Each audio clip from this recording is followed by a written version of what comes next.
Now, let me tell you a story. This story isn't in school textbooks. It's not in Hollywood films. But this story forms one of the most painful, most forgotten, and perhaps most heroic pages of World War II. In May 1942, a man stood on the Imphal plain near the Indian border, gazing at the horizon. General William Slim. The scene before his eyes would change him forever. Thousands of British, Indian, and Gurkha soldiers, in torn uniforms, their bodies skeletal and emaciated, were crawling into Indian territory under the rain. Slim would later write, "They looked like scarecrows, but they still looked like soldiers." These men had completed the longest retreat in the history of the British Army, a 1,000-mile march through hell. If this kind of content interests you and you want to discover the unknown stories of World War II, subscribe to this channel and turn on notifications, because I share many legendary stories like this one on this channel. Now, if you're ready, let's begin our story. Burma. This country, known today as Myanmar, was one of the most distant corners of the British Empire in 1942. Rice, teak, and oil flowing from the port of Rangoon were like blood running through the empire's veins. But more importantly, there was the Burma Road. This road was the only land connection reaching China, which was fighting against Japan. For the Allies, Burma wasn't just a colony, it was a strategic lifeline. December 1941, while the smoke from Pearl Harbor was still rising, Japan's Southern Army began moving silently. Everyone thought the Japanese couldn't attack Burma by land. The mountains were impassable. The jungles were impenetrable. But the Japanese were determined to make the impossible possible. On December 16, 1941, a single Japanese battalion captured Victoria Point at Burma's southernmost tip. The airfield was now under Japanese control. This was the calm before the storm. In mid-January 1942, the Japanese 55th Division crossed the Burma border from Thailand. They were advancing toward Molmein. British defenses were caught off guard. General WWII had underestimated the Japanese. Years of propaganda claiming Japanese soldiers are inferior was now slapping British commanders in the face. The Japanese had mastered jungle warfare. They moved on bicycles, with mules, sometimes barefoot. With their light equipment, they flowed like a flood through terrain the British had called impassable. On March 8, 1942, Rangoon fell. The heart of Burma was now in Japanese hands. The port was closed. Supply lines were cut. British forces in Burma were completely isolated from the outside world. It was at this exact moment that one man stepped onto the stage, Lieutenant General William Slim. This tough 50-year-old commander, hastily brought from Iran, took command of Burma Corps. Slim knew how hopeless the situation was. He would later write in his memoirs, "Taking command in Burma was not a victory, but a test, and I knew it would be a very difficult test." The forces under Slim's command were in shambles. The 17th Indian Division had been halved at Sitong. The 1st Burma Division was inexperienced and poorly equipped. The 7th Armored Brigade had just arrived, but their tanks were designed for desert warfare, not jungle. And worst of all, the Japanese Air Force dominated the skies. The RAF had been forced to withdraw from Burma. It was now impossible to send even supply aircraft. The Japanese were advancing on 3 fronts: along the Irrawaddy Valley against Burma Corps, in the Sittang Valley against the Chinese Fifth Army, and along the Salween against the Chinese Sixth Army. On every front, the Allies were retreating. But this wasn't a random flight. Slim was determined to turn the retreat into a controlled military operation. On April 16th, at Yinangyang, 7,000 British soldiers were surrounded by the Japanese 33rd Division. In the oilfields region, a fight for survival began. The British couldn't break through the Japanese stranglehold. That's when the Chinese allies stepped in. The Chinese 38th Division under General Sun Li-jen launched an attack to rescue the British. After bloody clashes, the encirclement was broken. 7,000 British soldiers escaped death. This was one of the war's rare moments of Allied solidarity. But the war was being lost. By late April, Lashio fell. The Burma Road was cut. No more aid could reach China. On May 1st, the order to retreat was given. Burma Corps would withdraw to India. Chinese forces would try to return east, to China. And so began the longest retreat in history. Ahead of them lay 1,000 miles. Not roads, but trails. Not bridges, but rivers. And the greatest enemy was no longer the Japanese. The monsoon rains were about to begin. Malaria, dysentery, and typhoid lurked everywhere. Most soldiers had no shoes, no medicine, no food, only the instinct to survive. Slim would later describe the retreat. We brought our weapons with us. We carried our wounded too. Exhausted soldiers, unable to take another step, still carried wounded comrades for hours. They crossed the Chindwin River. They marched from Kaleva to Tamu. Every day, dozens of soldiers fell. Men shivering from malaria, doubled over from dysentery, still wouldn't abandon their weapons. Japanese planes constantly circled above them, bombing and strafing with machine guns. But the column kept marching. And it wasn't just soldiers who are walking. Approximately 600,000 civilians had set out to escape the Japanese. Indians, Anglo-Burmese, Anglo-Indians, women, children, the elderly, all walking the same narrow trails through the same hell. In mid-May, the monsoon began. The sky opened and hell poured down. Trails turned into rivers of mud, streams overflowed, bridges collapsed, and still they walked, because to stop meant death. By the time they reached the Indian border, more than half of Burma Corps had been lost. 13,000 soldiers were casualties, killed, wounded, or missing. Of 150 guns, only 28 remained. Of hundreds of trucks and jeeps, only 80 made it to India. But one thing hadn't changed. These men were still soldiers. General Slim never forgot the last day of the retreat. On the last day of the retreat, I watched the rear guard enter India. All of them, British, Indian, and Gurkha, were as thin as scarecrows and in rags. But as they marched in pitifully small groups behind their surviving officers, they still carried their weapons, and they still maintained their formation. They might have looked like scarecrows, but they looked like soldiers too. American General Joseph Stilwell, evaluating the retreat with his characteristic bluntness, said, "First of all, no military commander in history ever voluntarily retreated, and there's no such thing as a glorious retreat. All retreats are as humiliating as hell. We got a hell of a beating. We were run out of Burma. And it's humiliating. I think we ought to find out what caused it, go back, and retake Burma." And Slim was determined to do exactly that. This is the end of part 1, but the story doesn't end here. In part 2, we'll see the true horror of the retreat. I'll tell you what happened in the Hakong Valley, known as the Valley of Death, the tragedies experienced by civilian refugees, and how British soldiers survived. If you're curious about the continuation of this story, keep watching. If you enjoyed this story, like and subscribe. Let's continue. Welcome back to Part 2. If you watched Part 1, you saw how the escape from Burma began. But now I'm going to show you the true face of this story. A march through hell, where rain, disease, hunger, and death were intertwined. And believe me, after this, you'll never look at World War II the same way again.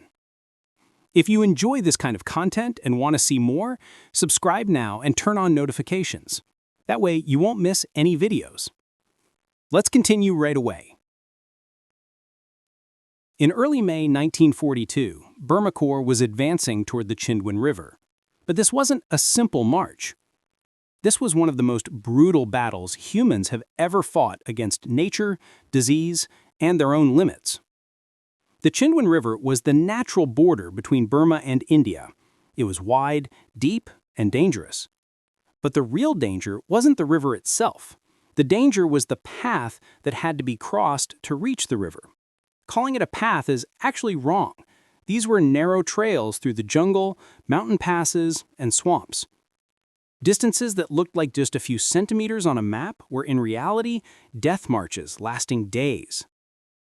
Routh Tanner was a lieutenant from the 2nd Battalion King's Own Yorkshire Light Infantry. In his diary, he described those days.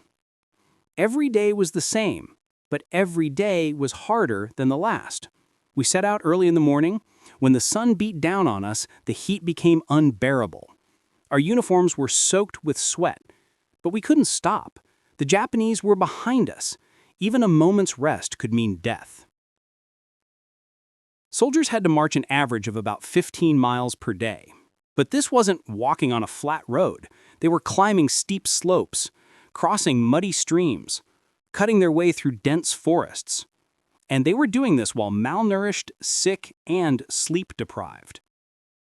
American General Joseph Stilwell set a pace of about 14 miles per day for his escape group. 105 steps per minute, 50 minutes of walking per hour, 10 minutes of rest. This pace pushed many soldiers to their limits. Stilwell's group lost an average of about 25 pounds per person during the 3-week march. Some lost more. Some lost their lives. But the real disaster began with the monsoon rains. May 12, 1942, the sky darkened and Burma's famous monsoon began. This wasn't ordinary rain, this was a flood pouring from the sky. It rained relentlessly for hours, days, weeks. Trails turned into rivers of mud, streams overflowed, bridges collapsed, and the soldiers had to keep advancing through knee-deep mud. One Burma veteran described it. Mud was everywhere. Inside our shoes, under our uniforms, in our food, in our water. When we slept in mud. When we woke with mud. Mud became like a second skin. And this mud carried disease. Dysentery, typhoid, malaria. They all came with the mud. Malaria was the greatest enemy of British forces in Burma. Even more dangerous than the Japanese. The statistics were horrifying. In some units, malaria rates reached 70%. This meant 7 out of every 10 soldiers contracted malaria. General William Slim summarized this situation in his memoirs. Good doctors are useless without good discipline. More than half the grueling battle against disease is won not by doctors, but by regimental officers. Slim personally tracked malaria rates in units. He relieved commanders of units with high malaria rates. This tough approach eventually worked. But in 1942, during the retreat, this discipline didn't exist yet. Mepicrine was the anti-malarial drug used at the time, but it had 2 major problems. First, it tasted disgusting. Second, it turned the skin yellow. Among some soldiers, especially the Gurkhas, rumors spread that the drug would make them impotent. As a result, many soldiers refused to take the medicine, and they caught malaria. George MacDonald Fraser was a 19-year-old corporal at the time. Years later, he would write, "I lost a few days to malaria. The medic claimed I hadn't been taking my Mepicrine tablets, which was a military offense. But when I showed him I had turned yellow from swallowing the bloody things like everyone else, he reluctantly admitted they weren't infallible protection." Half the company was feverish to some degree and being ravaged by various forms of dysentery. Dysentery was as widespread as malaria and just as deadly. Dirty water, inadequate hygiene, and the tropical climate made dysentery inevitable. The symptoms were horrific: constant diarrhea, abdominal pain, fever, and dehydration. If untreated, it could kill within days. And during the retreat, treatment was nearly impossible. Desmond White was a medical officer who served in India and Burma from 1942 to 1944. He described it, quote, "Our number one enemy was malaria. Everyone, 100%, caught malaria," end quote. But it wasn't just malaria. Typhoid, cholera, hepatitis, tropical ulcers, beriberi. The Burmese jungles were like paradise for diseases. Tropical ulcers were particularly horrific. The smallest scratch could turn into a large wound within days. Infection could eat the flesh down to the bone. Treatment was painful and often inadequate. In some cases, the only solution was amputation. An Australian doctor, Raleigh Richards, described these wounds. It was as if some sort of animal or acid was eating its way through the flesh, exposing the bone. On the surface, dead tissue was black and dry, while dying tissue was yellowish-brown." End quote. And while fighting all these diseases, soldiers still had to march, still had to fight, still had to survive. What incredibly difficult conditions, right? Now I want to tell you about the different routes of the retreat from Burma, because not everyone took the same path, and some routes were far more deadly than others. The main route was the path through Kaliwa to the Tamu Pass. Most of Burma Corps used this route. This route was considered relatively easy, meaning it was only unbearably difficult, not impossible. Soldiers crossed the Chindwin River at Kaliwa and then entered India via the Tamu Pass. On May 13, 1942, the last British units withdrew from Kaliwa. General Alexander had successfully extracted his forces from the Japanese stranglehold, but the cost was heavy. Tanks, artillery, and most vehicles had to be left behind. There weren't enough boats to cross the Chindwin River. Heavy equipment was sunk in the river or destroyed. But there were other routes, and these routes were far more dangerous. The Hukong Valley, also known as the Valley of Death, this name was no exaggeration. The Hukong Valley was a route in northern Burma, stretching from Michikina to Ledo in India's Assam state. This route was much longer than the main route, and much more dangerous. The forests were denser, the swamps were deeper, diseases were more prevalent, and worst of all, this route was almost never used. Maps were inadequate, guides were scarce, relief stations didn't exist. So why did people take this route? Because they had no other choice. In early May 1942, the airfield at Michikina was still operational. Thousands of refugees flocked there, hoping to be evacuated by plane. Approximately 5,000 lucky people reached India by plane. But then the airfield was bombed, and the rest were stranded. Burma's governor, Dorman Smith, escaped on one of the last planes. The tens of thousands left behind had to walk, and the only route was the Hukong Valley. Most of the people passing through this valley were civilian refugees: Indians, Anglo-Burmese, Anglo-Indians, women, children, the elderly. Most didn't even have proper shoes for walking. They had no food, water, or medicine, only the hope of survival. Stephen Brooks was an 11-year-old Anglo-Burmese boy at the time. He crossed the Hukong Valley with his family. In a book he wrote years later, he described, quote, "Approximately 50,000 refugees started this march. Less than half survived." End quote. Dr. Sen was an epidemiologist from Rangoon. He was one of the few medical officers along the route. What he wrote in his diary was heartbreaking. Quote, "In some places, it was impossible to walk without stepping on a corpse. On both sides of the trail, the dead lay: women, children, the elderly. They had died from starvation, disease, exhaustion, and no one had the strength to bury them." End quote. Estimates vary, but probably between 40,000 and 80,000 civilians lost their lives during the escape from Burma. The vast majority of them died in the Hukong Valley. Starvation, disease, exhaustion, and sometimes wild animals took them. Their bodies remained in the forest. Vultures circled above the trail. And the tragedy didn't end there. Racial discrimination further increased the death toll. British authorities had divided evacuation routes into white routes and black routes. White routes were shorter and safer. There were relief stations. Food, water, and medicine were distributed. But these routes were largely reserved for European and mixed-race civilians. Most Indian civilians were forced to use the black routes. These routes were longer, more dangerous, and had almost no relief stations. As a result, the death rate among Indian refugees was much higher than among European refugees. One eyewitness described, "At the crossing point from Tamu to India, white soldiers tried to stop us. They said there were Japanese in the area, that we couldn't pass. By chance, my mother had a transit permit from the district judge. They let us through. But those without permits were directed to a longer and more dangerous route. Many of them died. This was a dirty secret of the war, and it remained hidden for years. But the story wasn't just about civilian refugees. Soldiers were living through their own hell. The situation of Chinese forces was particularly tragic. When the British retreated, most Chinese soldiers weren't even aware of it. Communication had broken down. The Chinese 5th and 6th Armies suddenly found themselves alone and surrounded. Some Chinese units managed to retreat toward India. The Chinese 38th Division under General Sun Li-jen crossed the Chindwin and reached Imphal on May 24. This was an extraordinary achievement. But other units weren't as fortunate. The Chinese 96th Division tried to retreat northward.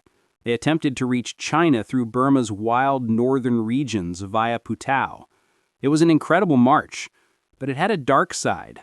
The division mistreated civilian refugees along the way, looting their food and supplies.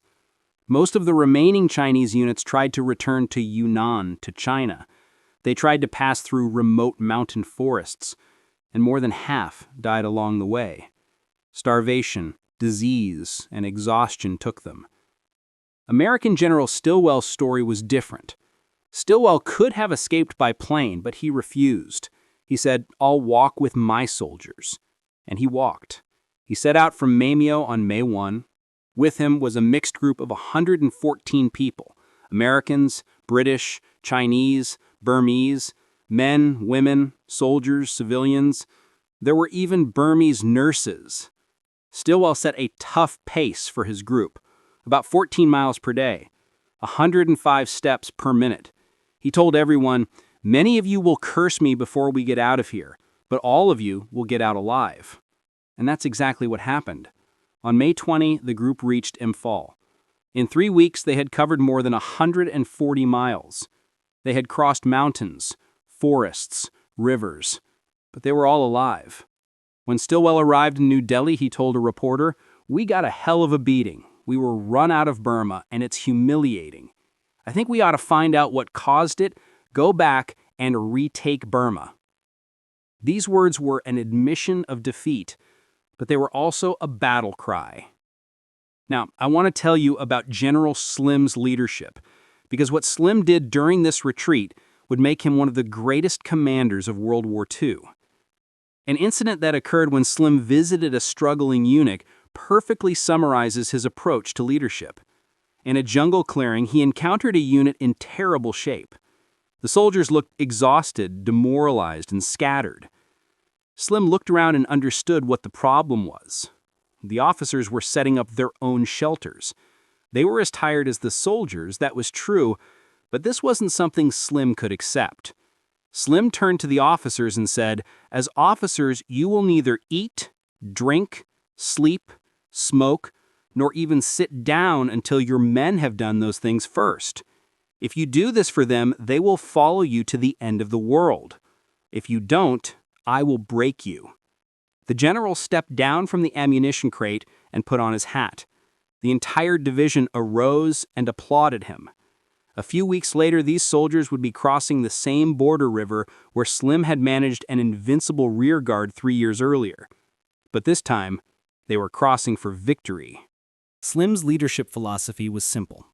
Take good care of your soldiers, and they'll take good care of you. This wasn't just words. Slim kept his headquarters close to the front lines. He ate the same food as the soldiers. He lived under the same conditions. And the soldiers knew it. In the words of one veteran, "When Slim came among us, he didn't speak like a general, but like one of us. But at the same time, when you looked at him, you knew this man could lead us through hell and bring us back." Throughout the retreat, Slim managed to hold his units together. This was no small achievement. Many armies would have disintegrated in such a disaster. But Burma Corps didn't disintegrate. Though tired, sick, and hungry, the soldiers continued to carry their weapons and maintain their formation. Slim described the last day of the retreat in his memoirs. Exhausted soldiers, unable to take another step, still carried wounded comrades for hours. "We brought our weapons with us. we carried our wounded too. But Slim also knew the retreat wasn't a victory. They had been defeated, and that had to be accepted. The treatment they received when they finally arrived in India infuriated Slim. Soldiers returning from Dunkirk had been welcomed as heroes, but those returning from Burma? They were almost forgotten. Military and civilian authorities were very slow in responding to the needs of troops and civilian refugees, Slim wrote. Soldiers had to live on the Imphal plain, in the open, under monsoon rains. Unsanitary conditions made diseases even worse, and no one came to help. This experience deeply affected Slim, and he made a vow. One day he would return, and he would defeat the Japanese. When the monsoon began on May 12, the Japanese pursuit stopped. The rain created an impassable barrier for them too. But for the British, the monsoon wasn't salvation, it was a new form of torture. Soldiers who reached Imphal found themselves in open terrain, under violent rain. There was no shelter. Food was inadequate. Medicine was almost non-existent, and diseases continued to claim more lives than combat. The toll of 5.5 months of fighting was heavy. British, Indian, and Gurkha forces suffered approximately 10,000 casualties. About 3,700 of these were deaths. The Burma army suffered an additional 3,400 casualties. But these figures didn't include civilian casualties. Civilian casualties were far above military casualties. And here's the most painful truth. The vast majority of these casualties weren't from combat, but from disease and exhaustion. The Japanese killed fewer British soldiers than nature did. The real killer was Burma itself, its forests, swamps, rivers, diseases.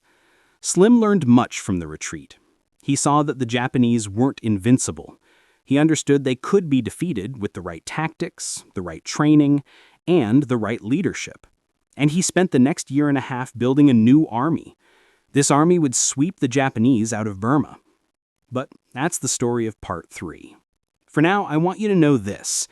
In the dark days of 1942, amid defeat and despair, a group of people managed to stay standing. Though tired, sick, and hungry, they remained soldiers.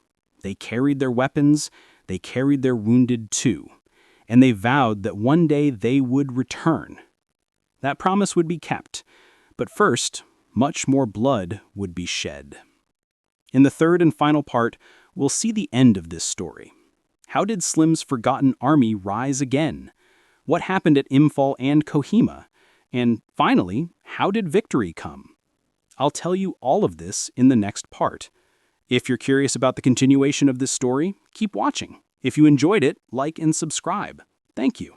Here we are at the final part, the most impactful section. In part 1, you saw how the escape from Burma began. In part 2, you experienced the true horror of the retreat. Now, we come to the final act of this story. From defeat to victory. From shame to honor. From death to resurrection. This isn't just a story of military victory. This is a story of how hope can flourish even in humanity's darkest moments. And if this story has moved you, subscribe now and turn on notifications, because on this channel, we'll continue to tell the stories of history's forgotten heroes. Let's continue with our story right away. May 1942. The Imphal Plain. The last units retreating from Burma were entering Indian territory under the rain, covered in mud, completely exhausted. General William Slim was watching them, and he made a vow. We will return. But how empty that promise seemed at that moment. The army was shattered, morale had collapsed, equipment was lost, and the rest of the world didn't even care about Burma.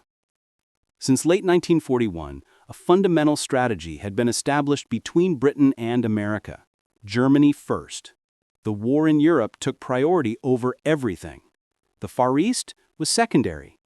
This meant resources, weapons, aircraft, and most importantly, attention flowed to Europe. Burma? Nobody cared. There's an anecdote that best illustrates this situation. When Lord Mountbatten took command of Southeast Asia Command, he gave speeches to the troops.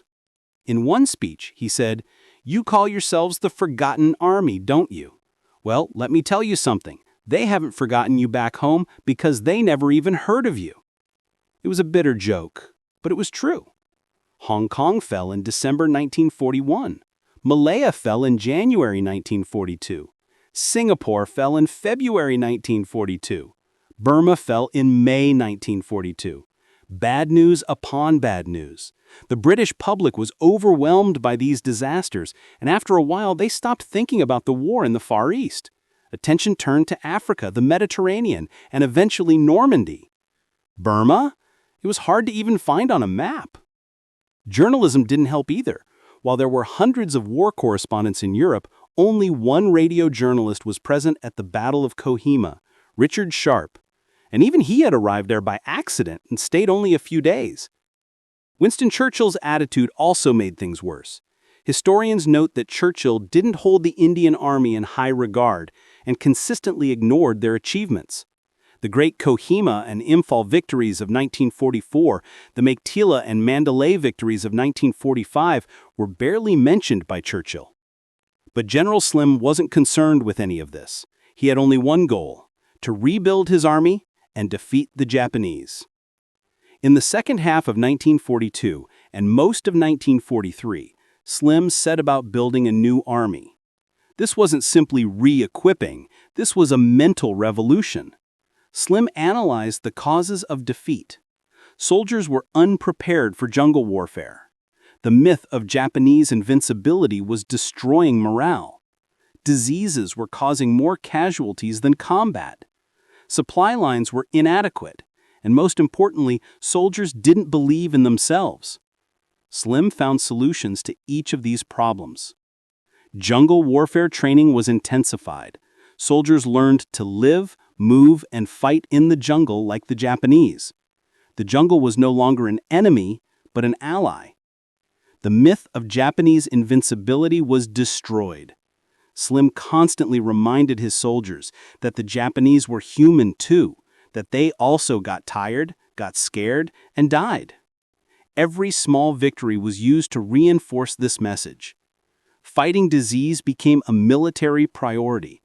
Slim made the use of mepicrine mandatory. He relieved commanders of units with high malaria rates. "Good doctors are useless without good discipline," he said. More than half the grueling battle against disease is won not by doctors, but by regimental officers. As a result, malaria rates dropped from 70% to below 5%. The air supply system was developed. Now surrounded units didn't have to surrender. Aircraft could drop food, ammunition, and medical supplies. This changed the rules of the game. And most importantly, Slim raised the soldiers' morale. How did he do it? Simple. He lived under the same conditions, ate the same food, shared the same dangers. Soldiers knew their general cared about them, and that changed everything. Writer George MacDonald Fraser was a 19-year-old corporal at the time. Years later, he would write about Slim. "When Slim came to talk to our battalion, it was an unforgettable experience. That was what Slim was. The only man I've ever seen who radiated power from himself. He was a big, worn-looking, hard-looking man, but when he spoke, there was something in his voice that lifted you up." In early 1943, the Chindits under Ord Wingate conducted their first raids behind the Japanese lines. Operation Longcloth produced mixed military results. Casualties were heavy, but the propaganda value was priceless. British soldiers could fight the Japanese in the jungle and survive. The myth was shattered. And then 1944 came. The Japanese began marching toward their own destruction.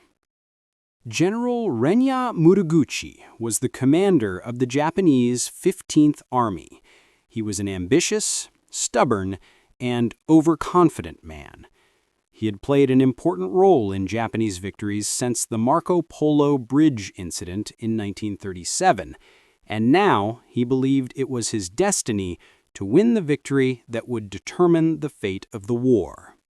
Muraguchi's plan was simple: invade India, capture Imphal and Kohima, cut the supply lines to China and plunge a dagger into the heart of the British Empire. The plan was approved by Japanese Imperial General Headquarters on January 7, 1944. Operation Ugo was beginning. On March 8, 1944, the Japanese 15th Army crossed the Chindwin River. Approximately 85,000 soldiers were advancing toward India. 3 divisions, the 15th, 31st, and 33rd Divisions. And alongside them were units of the Indian National Army under Subhash Chandra Bose. But the plan had a fatal flaw: logistics. Mutaguchi allowed his units to set out with only 3 weeks' worth of supplies. The remaining needs would be met from captured British depots. This was a tactic the Japanese had successfully employed in 1942. But in 1944, the British were no longer the British of 1942. Slim was expecting the Japanese attack. He even wanted it, because he had set a trap. Slim's plan was to draw the Japanese into the Imphal plain and destroy them there. The plain was ideal for defense. Tanks and artillery could be used effectively, and most importantly, air supply was possible. The Japanese, at the end of long supply lines, would struggle with starvation and disease. But the plan began more riskily than expected. The Japanese advanced faster than Slim had anticipated. The 17th Indian Division was surrounded at Tidim. It had to fight its way out. The 50th Indian Parachute Brigade suffered heavy casualties at Sangshak. And then Kohima. Kohima was a small mountain town in the Naga Hills on the Imphal-Dimapur Road. Its strategic importance was great. This road was the supply line for the forces at Imphal. If Kohima fell, Imphal would be doomed to starvation. On April 3, 1944, the Japanese 31st Division attacked Kohima. Approximately 15,000 Japanese soldiers were advancing against a British Indian garrison of 2,500, a 6-to-1 superiority. The center of the defense at Kohima was Garrison Hill, and on this hill was the bungalow and tennis court of British District Commissioner Charles Pawsey. Yes, a tennis court. And this tennis court would become one of the bloodiest close combat battlefields of World War II. The Japanese advanced from hill to hill, from trench to trench. The British defensive perimeter shrank and shrank. At one point, the distance between the two sides was only the width of the tennis court. Soldiers were close enough to throw hand grenades, sometimes even closer.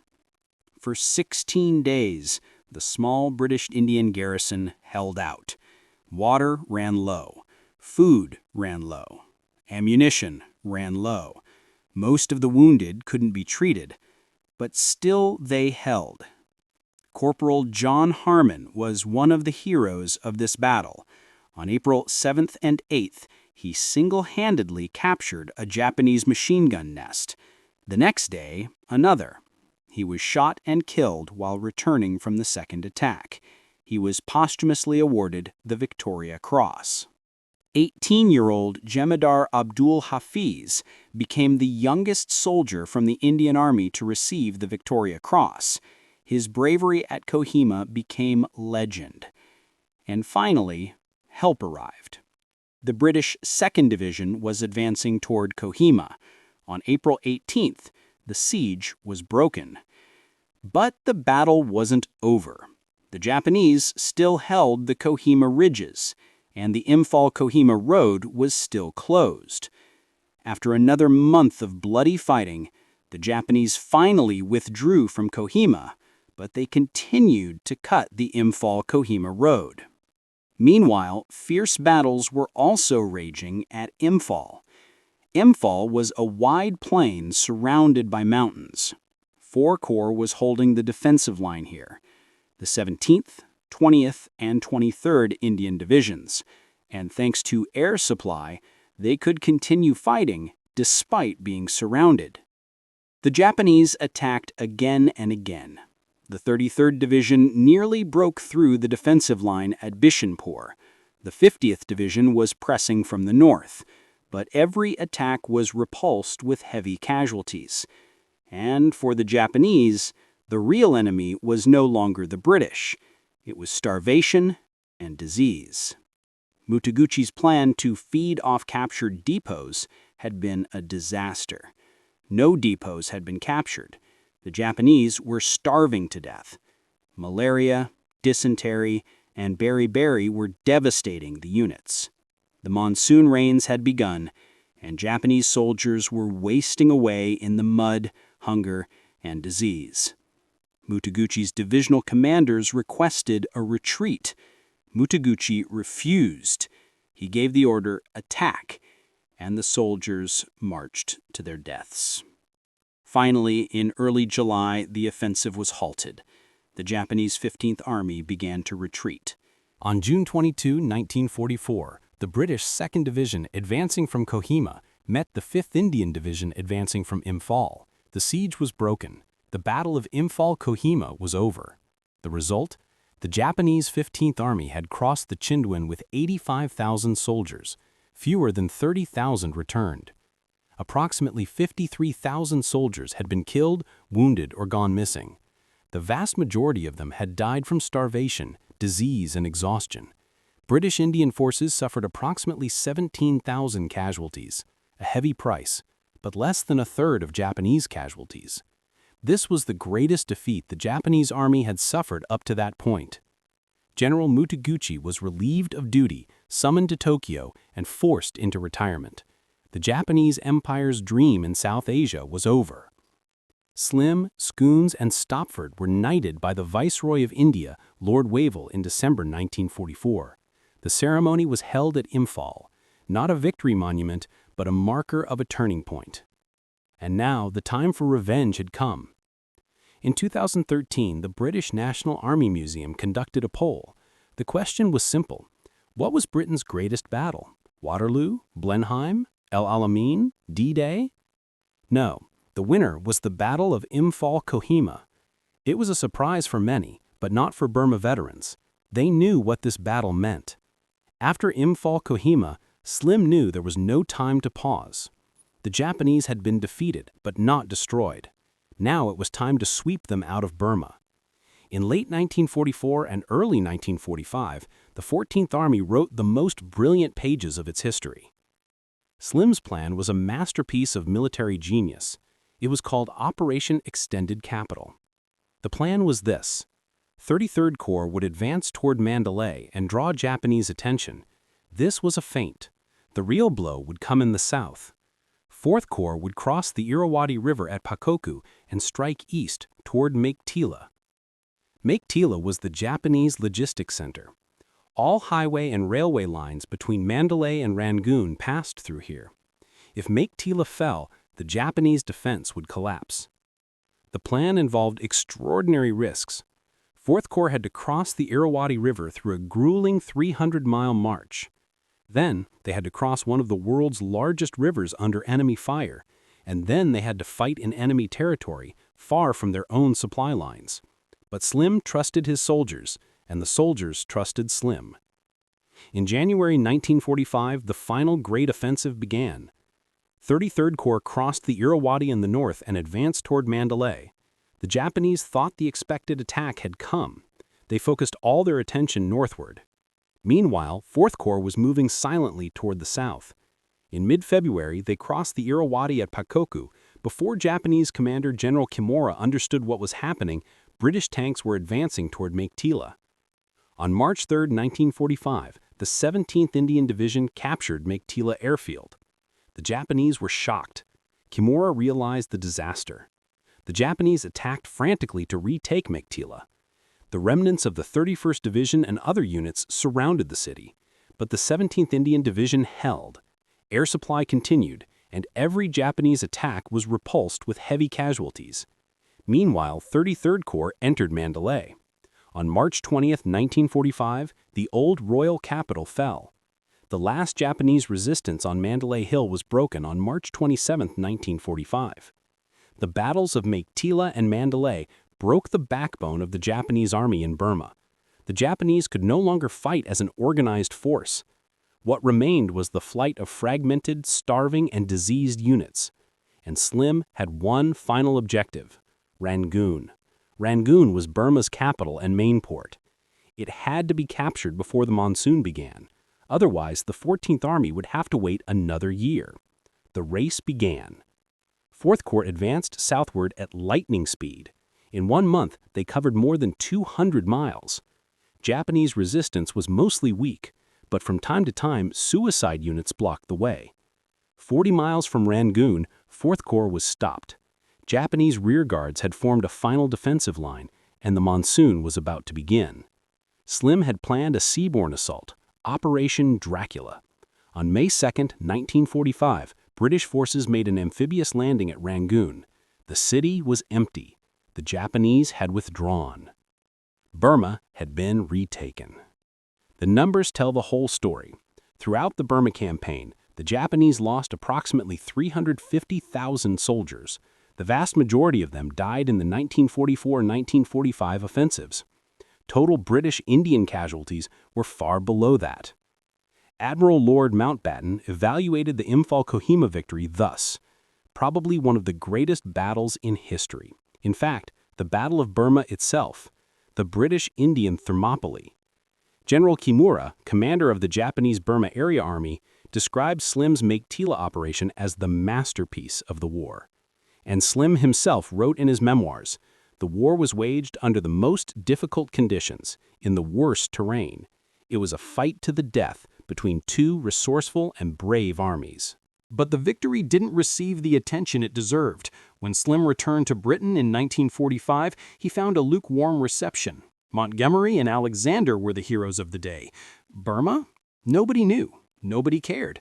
When the documentary film Burma Victory was released, the first 50 minutes were devoted to Mountbatten, Wingate, and Stilwell. Slim appeared briefly in the last 10 minutes. When 14th Army veterans watched the film, they were stunned and angry. They knew who had really won the Burma victory.